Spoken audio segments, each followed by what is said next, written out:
नमस्कार। कैसे हैं आप सब। नंदीगांव में अब लगातार ममता बनर्जी ने अड्डा जमा दिया है। होली उन्होंने वहीं मनाया, तो उसी नंदीगांव में बंगाल के सबसे बड़े स्टार प्रचारक ने अड्डा जमाया है। रेगुलर रोड शो कर रहे हैं। अमित शाह लगातार वहां होंगे। 1 अप्रैल को वहां चुनाव है। हर हाल में बंगाल में नंदीगांव पर को कब्जाने का दांव क्यों लगा हुआ है। नंदीगांव पूरी तरह से प्रतिष्ठा का विषय क्यों बना हुआ है। ममता बनर्जी क्यों पूरे बंगाल को छोड़ करके नंदीगांव में उलझ कर रह गई हैं। क्या यही था शाही दांव कि ममता बनर्जी को नंदीगांव में उलझा कर रख दिया जाए। लेकिन जिस शुवेंदु अधिकारी ने एक समय यह कहा था कि 50 साल तक टीएमसी का शासन होगा बंगाल में, उसी शुवेंदु अधिकारी ने कहा है कि हम 50,000 से कम वोट से यदि ममता बनर्जी को हराए तो हम राजनीति से संन्यास ले लेंगे। तो क्या है नंदीगांव की उलझने। हर हाल में नंदीगांव में ममता बनर्जी को क्यों उलझाकर बंगाल की राजनीति सुलझाने की रणनीति चली गई है। क्या ममता बनर्जी यदि नंदीगांव से हार जाती है और बंगाल में टीएमसी की जीत भी हो जाती है तो क्या होगा ममता के टीएमसी का।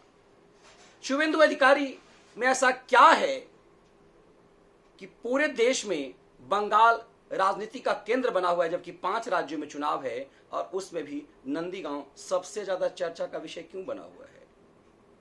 ममता बनर्जी यदि फाइटर हैं तो उनके सामने ये शुवेंदु कौन है जिसे जिताने की पूरी ऊर्जा बीजेपी ने लगाई हुई है। और बंगाल के स्टार प्रचारक को मिथुन चक्रवर्ती को इसके लिए शामिल किया गया। क्या नंदीगांव में जीत हासिल करने के लिए कि हर हाल में शुवेंदु को बीजेपी में शामिल किया गया। क्या हर हाल में नंदीगांव और बंगाल पे कब्जा करने के लिए ही मिथुन चक्रवर्ती को बीजेपी में शामिल किया गया। ऐसा क्या है नंदीगांव में और हर हाल में बंगाल के हाई प्रोफाइल सीट पर दोनों प्रतिद्वंदी जीत क्यों चाहता है। राजनीति में एक कहावत रही है कि बंगाल जो आज करता है पूरा देश कल करता है। तो फिर उस बंगाल में ये ऊर्जा का केंद्र नंदीगांव क्यों बना हुआ है। नंदीगांव के बारे में कहा जाता है कि बंगाल में वामपंथ की छाती पर जीत हासिल करने का जो ममता ने सपना देखा था वो नंदीगांव से ही देखा था। और नंदीगांव में ही भूमि अधिग्रहण का मामला का मुद्दा बना करके देश भर में संसद में प्रतियां फाड़ करके ममता बनर्जी ने नंदीगांव को पूरे देश में प्रसिद्ध कर दिया था। और उस नंदीगांव के सबसे प्रभावशाली परिवार, उस इलाके के, उस जिले के, दक्षिणी मिदनापुर के सबसे प्रभावशाली परिवार अधिकारी परिवार। शिशिर अधिकारी वहां लंबे समय से विधायक रहे और उसके बाद उनके पुत्र शुवेंदु और दिवेंदु प्रभावशाली रहे। 2009 में ही बीजेपी के सांसद बन गए थे शुवेंदु। 2014 में भी जीते, लेकिन 2016 में दीदी ने वहां से उन्हें विधानसभा का चुनाव लड़ाया। विधानसभा का चुनाव क्यों लड़ाया। एक सांसद को, आज बीजेपी ने अपने कई मंत्रियों को विधानसभा चुनाव लड़ाया है जो बंगाल से हैं, सांसदों को चुनाव लड़ाया है जो बंगाल से हैं। दरअसल ममता बनर्जी ने यह चाल इसलिए चली क्योंकि शुवेंदु को वो अपना उत्तराधिकारी बना रही थी और यहीं से नंदीगांव की राजनीति बदलने लगी। यहीं से सब पूरा खेल बिगड़ने लगा। शुवेंदु को लगने लगा कि ममता के ढलती उम्र के बाद वो टीएमसी के सबसे बड़े नेता होंगे, बंगाल के भावी मुख्यमंत्री होंगे। लेकिन उसी समय में अभिषेक, ममता बनर्जी के भतीजे, राजनीति में प्रभावशाली होने लगे और पीके की एंट्री हुई। पीके ने अभिषेक को बंगाल का भविष्य बनाने की तैयारी कर ली और यहीं से टकराहट हुई। इसी का फायदा उठाया अमित शाह ने और शुवेंदु को टीएमसी से बाहर किया। तो यह राजनीति आसान हो सकती थी यदि ममता वहां से नहीं लड़ती। ममता ने भी जिद ठाना। क्यों ठाना। क्या राहुल गांधी की तरह उन्हें भी अमेठी की तरह हार का संदेशा हुआ अपने पुराने विधानसभा सीट से। ऐसे कंडीशन में ये दिखने लगा है कि आखिर पूरी ऊर्जा ममता बनर्जी ने नंदीगांव में क्यों लगाया। क्यों शुवेंदु को मीर जाफर और जयचंद्र कहना शुरू कर दिया, जिस शुवेंदु ने उनके लिए पूरी ऊर्जा लगाई। कहा जाता है कि उस पूरे इलाके में 1-2 विधानसभा क्षेत्र नहीं, पूरे मुर्शिदाबाद मालदा के मुस्लिम बहुल इलाके में भी शुभेंदु का बड़ा वर्चस्व था और अब पूरी ऊर्जा उसी क्षेत्र में ममता बनर्जी को लगानी पड़ी है। और उसी शुभेंदु के कारण ही ममता बनर्जी को नवाजी से पुजारी बनना पड़ा, देवी मंदिरों में घूमना पड़ा। ये बंगाल के बदलते स्वरूप का दृश्य है जिस पर 1 अप्रैल को जनता को वोटिंग करनी है।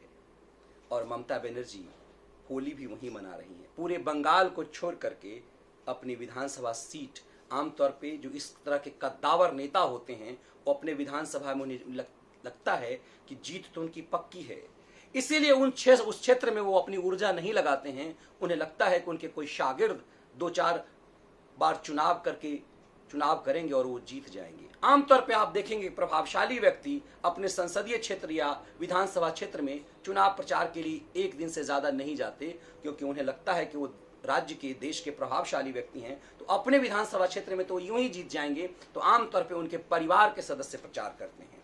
लेकिन ममता बनर्जी इससे अलहदा हैं। उन्होंने अपनी पूरी ऊर्जा नंदी गांव में लगा दी है।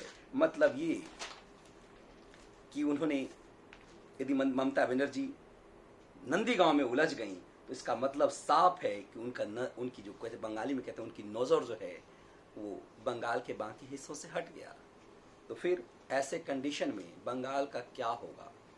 क्या फिर अटैक किया जाएगा इस लिहाज से कि ममता इतनी डरी हुई हैं कि जब वो खुद को ना जिता पाने का भय यदि उनके अंदर है तो फिर बंगाल में अपने दूसरे विधायकों को कैसे जिता पाएंगी? ये संदेशा अमित शाह देंगे कि लोग मोदी के नाम पर पूरे देश में कहीं से भी जीत जाते हैं। यदि बंगाल में इतनी प्रभावशाली हैं दीदी तो उन्हें अपनी सीट पर इतना टसल क्यों करना पड़ रहा है? इतनी ऊर्जा क्यों लगाई हुई है? क्यों इतना डरी हुई है? और यही डर, इसी डर का प्रचार अमित शाह पूरे राज्य में करेंगे। और नंदीगांव में बंगाल के स्टार प्रचारक होंगे, मिथुन चक्रवर्ती होंगे। और शुभेंदु को ऊर्जा पूरे प्रदेश में नहीं लगानी है, अपनी ही विधानसभा में लगानी है। ऐसे में ममता की मुश्किलें नंदीगांव में बढ़ गई है। और दरअसल यही दांव है, शाही दांव। हर हाल में उस हाई प्रोफाइल सीट पर टीएमसी को हराना है, क्योंकि टीएमसी की वहां हार का मतलब है बंगाल से उस लिबरल मीडिया की उम्मीदों का खत्म हो जाना, जिसके संदेश आपको इस रूप में मिलते हैं कि बांग्लादेश में इतना कुछ हुआ, लिबरल मीडिया की चुप्पी है। बांग्लादेश में भारत की उपलब्धि पर लिबरल मीडिया की चुप्पी है, लेकिन वहां के कुछ हिस्सों में जो दंगा हुआ मोदी के जाने और मोदी के लौटने के बाद, वो इशू है लिबरल मीडिया की। लेकिन उस बांग्लादेश में जो भारत ने, जो मोदी ने जो कहा, जो मैसेज पूरे दुनिया भर में मुद्दा बना हुआ है, वो लिबरल मीडिया के लिए मुद्दा नहीं है।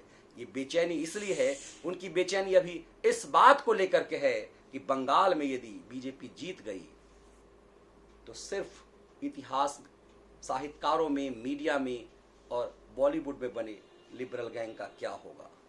आखिर बंगाल की ये मायने क्यों हैं?